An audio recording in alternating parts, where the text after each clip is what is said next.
حج کی ادائیگی کے لیے جاؤ، حج کا سفر کرو، آپ کا ایمان مضبوط ہوگا، آپ کی توحید مضبوط ہوگی، آپ کا عقیدہ مضبوط ہوگا۔ لیکن آدمی کیا کرتا ہے؟ ان پیسوں کو صحیح جگہوں پر لگانے کی بجائے، صحیح جگہوں پر خرچ کر کے اپنے ایمان کو تقویت طاقت دینے کی بجائے ایسی جگہوں پر کہیں اجمیر شریف جاتا ہے تو کہیں دنیا بھر سے ایسی جگہیں ڈھونڈ کر کے لائے گا جیسے اماں جان، بابا جان یا لیمبو والے بابا، ایسی جگہوں پر آدمی جا کر کے اپنے ایمان کو عقیدے کو برباد کرتا ہے، اور حج جیسے اہم فریضے کی ادائیگی کے لیے تاخیر کرتا ہے، پیچھے ہٹتا ہے۔ یہ افسوس کی بات ہے، آج مسلمان جہالت میں ڈوب رہے ہیں۔ شرم آنی چاہیے اس فریضے کی انجام دہی کی بجائے ایسی جگہوں کے لیے آپ اپنا مال و متاع، اپنی استطاعت کو، اپنی صحت کو تباہ و برباد کر رہے ہو، جن جگہوں پر جانے سے اللہ ناراض ہوتا ہے اور آپ اللہ رب العالمین کے عذاب کے مستحق ہو جاتے ہو۔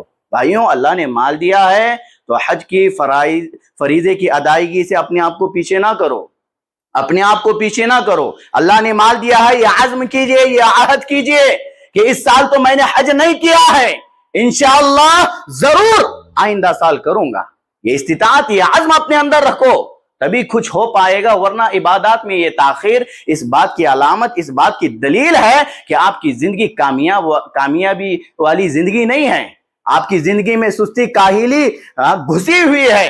آپ کی کامیابی زندگی کی اس بات پر ضمانت ہے کہ آپ عبادتوں میں تاخیر نہ کیجئے، عبادتوں میں تاخیر نہ کیجئے۔ ابھی ہم نے کل عید کی نماز ادا کی، عید الاضحیٰ کی نماز سے فارغ ہو گئے۔ اب بہت سارے لوگوں کا یہ جذبہ، یہ شوق ہوتا ہے، جیسے ہی عید الاضحیٰ آ جائے، جیسے ہی عید الفطر آ جائے تو ایک ولولہ، ایک جذبہ، پورا نورانیت والا ماحول دکھائی دیتا ہے، ہر کسی کے چہرے پر خوشی ہوتی ہے۔ لیکن آپ دیکھو، یہ جیسے ہی خوشی کے موقع چلے جائے، جانوروں کو بھی ذبح کرتے ہیں تو ایک جذبے کے ساتھ، ایک شوق کے ساتھ یہ ذبح کرتے ہیں۔ یہی شوق، یہی جذبہ سال کے 12 مہینے میرے اور آپ کے اندر ہونا چاہیے۔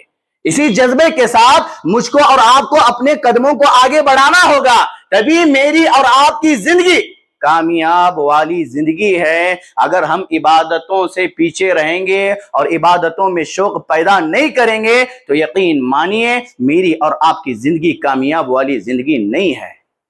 حاضرین مجلس، آپ نے دیکھا کہ موسیٰ علیہ السلام نے جلدی کی تو جلدی کی وجہ اللہ نے پوچھی تو کیا بتایا؟ اے اللہ، میں نے یہ جلدی اس لیے کی تاکہ تو مجھ سے راضی ہو جائے۔ آپ نمازوں کی طرف پلٹ آؤ، عبادتوں کی طرف پلٹ آؤ، اللہ آپ سے راضی ہوگا۔ عبادتوں سے بھاگو گے، اپنا دامن چھڑاؤ گے تو اللہ راضی نہیں ہوگا۔ اور عبادتوں میں جلدی کرنے کا مطلب یہ ہے، عبادتوں میں شوق پیدا کرنے کا مطلب یہ ہے کہ صرف ہانک کر کے چلے نہیں جانا، ہاں پرندوں کی طرح کیا ہے، چونچے نہیں مارنا کہ ہانک ہانک کر کے رکوع سجدے کر کے نہیں چلے جانا۔ عبادتوں میں جلدی کا مطلب یہ ہے کہ خشوع خضوع کے ساتھ ادا کرو، اور جس وقت پر جو عبادتیں مجھ پر اور آپ پر عائد کی گئی ہے اسی وقت ان عبادتوں کو انجام دو، اللہ آپ سے خوش ہو جائے گا۔ یہ پہلی بات تھی میرے بھائیوں۔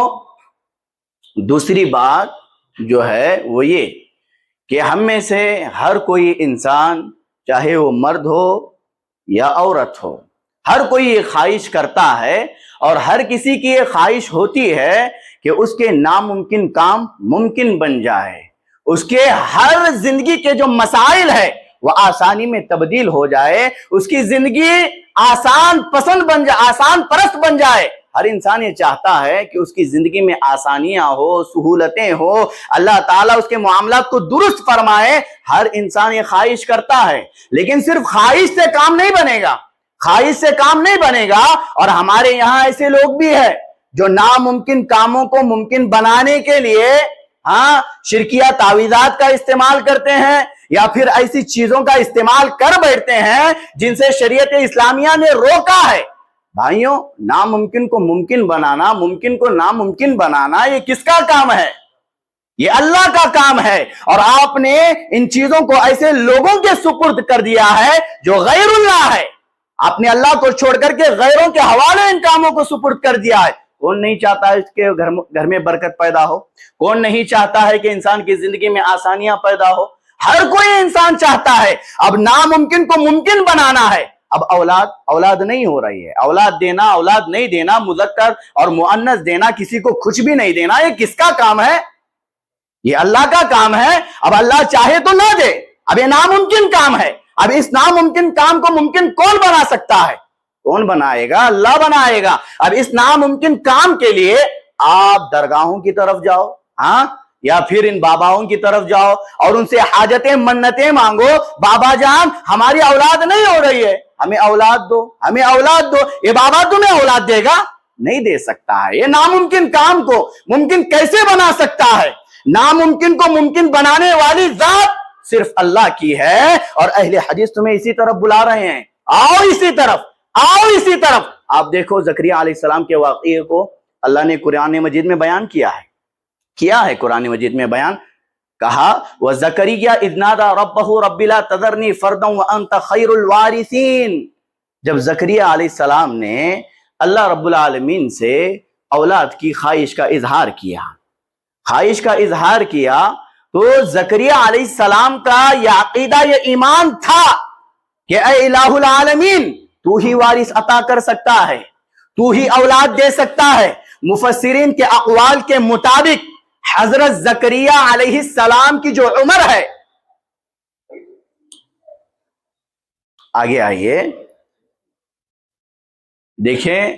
یہ ایک چیز آپ کے گوشے گزار کر دیتا ہوں کہ دوران خطبہ آدمی کو تھوڑی بھی ہلچل نہیں کرنی چاہیے. آدمی کی زبان سے الفاظ نہیں نکلنے چاہیے. یہ جمعہ کے خطبے کے آداب کے خلاف ہے. سمجھ رہے ہیں؟ آدمی اٹھ کر کے اس فین کو بھی چالو نہیں کر سکتا ہے. آدمی اٹھ کر کے بازو والا مستی کر رہا ہے، بات کر رہا ہے، چھیڑ چھاڑ کر رہا ہے، تو بازو والے کو یہ چاہیے کہ وہ خاموش رہے. اگر بازو والا اس کو تنبیہ کرتا ہے، رک جا، کیا کر رہا ہے، خطبہ چل رہا ہے، تو یہ بھی جمعہ کے آداب کے خلاف ہے. یہ بھی جمعہ کے آداب کے خلاف ہے. انشاءاللہ اس پر کبھی ہم تفصیل سے بات کریں گے. تو یہی گزارش ہے کہ جہاں جگہ خالی ہو جائے فوراً جو باہر سے آتے ہیں وہ آگے کی طرف آ جائے. دوران خطبے کوئی بھی بات چیت نہیں ہونی چاہیے. اس کا خاص بھرپور خیال کیجئے. اس پر انشاءاللہ ہم روشنی ڈالیں گے. تو بات چل رہی تھی زکریا علیہ السلام سے متعلق. زکریا علیہ السلام نے اس عقیدے، اس ایمان کے ساتھ اللہ سے مانگا کہ اے اللہ مجھے وارث عطا کر. اب ان کا یہ ایمان عقیدہ تھا کہ وارث عطا کرنے والی ذات اللہ کی ہے، اولاد دینے والی ذات اللہ کی ہے. اب مفسرین کے اقوال کے مطابق حضرت زکریا علیہ السلام کی جو عمر تھی اس وقت 90 سال کی عمر تھی. کتنے؟ 90 سال کی عمر تھی. اب اس بڑھاپے کی عمر میں اور عورت بانجھ بن چکی ہے. اب اولاد کی کوئی یہ نہیں ہے، بانجھ بن چکی ہے اور پھر اللہ سے مانگ رہے ہیں اے اللہ مجھے وارث عطا فرما، مجھے وارث عطا فرما. اب اللہ نے یہ جواب نہیں دیا کہ اب تو شاخ مرجا چکی ہے، اب یہ وقت اولاد مانگنے کا نہیں ہے، اب تم کہاں سے اولاد مانگ رہے ہو. اللہ نے کیا کہا قرآن میں؟ وَوَهَبْنَا لَهُ يَحْيَا وَأَصْلَحْنَا لَهُ زَوْجَهُ. اللہ نے کیا کہا قرآن مجید میں؟ ہم نے زکریا علیہ السلام کی بیوی کو بیٹے کے قابل بنا دیا اور ہم نے اسے یحییٰ علیہ السلام عطا کی ہے. اب ان کو اولاد کا اس عمر میں ملنا، اس کی وجہ کیا ہے؟ اس کی وجہ کیا ہے؟ یہی وجہ بتانے جا رہا ہوں. یہ وجہ عبادات میں شوق ہے، جذبہ ہے، ولولہ ہے. اسی کا نقشہ اللہ رب العالمین نے آگے کھینچا. کہا انہم کانوا یسارعون فی الخیرات ویدعوننا رغبا ورہبا. وہ نیکیوں کے کاموں میں سبقت کرتے تھے، وہ نیکیوں کے کاموں میں سبقت کرتے تھے. وَيَدْعُونَنَا رَغَبًا وَرَهَبًا. جب اللہ رب العالمین کو انہوں نے پھکارا تو ان کی پھکار میں شوق تھا، جذبہ تھا اور خشیت کا پہلو غالب تھا. وہ ہمارے سامنے خشوع اختیار کرنے والے تھے. اللہ اکبر کبیرہ. اللہ نے انہیں اولاد دی بڑھاپے کے عمر میں اور بتایا کیوں اولاد دی. عبادات کا شوق ان کے اندر تھا، جذبہ ان کے اندر تھا، ولولہ ان کے اندر تھا.